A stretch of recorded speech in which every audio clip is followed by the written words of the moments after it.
আজ একটা খুব দরকারি ইংরেজি শব্দ শিখব আমরা। কশাস। চলুন দেখি ব্যাপারটা কি। আচ্ছা, ভাবুন তো, কারো কাছে 10,000 টাকা জমা আছে। এখন সে কি করবে? তাহলে চলুন আরিফ আর সাদ নামে দুই বন্ধুর গল্প শোনা যাক। তাদের দুজনের কাছেই ঠিক এই টাকাটা আছে। আরিফ টাকা পয়সার ব্যাপারে খুবই সাবধান, আর এই সাবধান হওয়াটাকেই ইংরেজিতে বলে কশাস। তো কশাস মানে কি? সহজ কথায় এর মানে হল সতর্ক থাকা, যে কোনো বিপদ বা ভুল এড়িয়ে চলা। ব্যাপারটা অনেকটা ব্যস্ত রাস্তা পার হওয়ার মতো। আমরা ডানে বামে তাকাই, তাই না? এটাই কশাস হওয়া। চলুন আবার আরিফের গল্পে যাই। একজন কশাস মানুষ হিসেবে সে টাকা খরচ করার আগে অনেকবার ভাবে।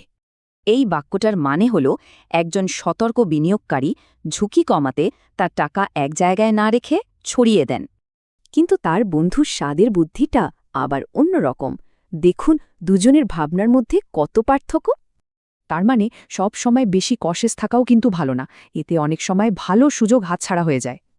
এই বাক্যটা দেখুন, এখানে বলা হচ্ছে সতর্ক স্বভাবের হলেও তিনি একটা হিসেব করা ঝুঁকি নিয়েছিলেন এবং সফল হয়েছিলেন। তবে শেষ কথা হলো, কশাস হওয়াটা একটা খুবই ভালো গুণ, বিশেষ করে জীবনের বড় বড় সিদ্ধান্তের ক্ষেত্রে।